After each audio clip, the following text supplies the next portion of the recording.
The New York Times has reported that in a closed-door session last week with Texas legislators who are Republican at a meeting in the White House with Stephen Miller, that Stephen Miller floated an idea that Texas should lead the nation on ending public school education for undocumented children. This, of course, would be a direct violation of Supreme Court precedent since 1982 in the Plyler v. Doe case.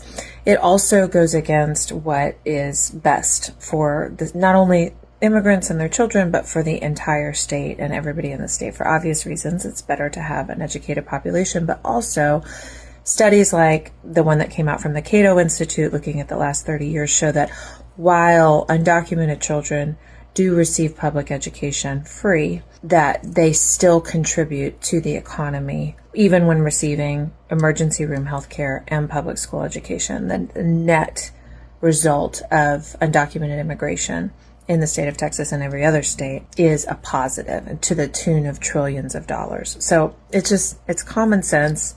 It's obviously the right thing to do.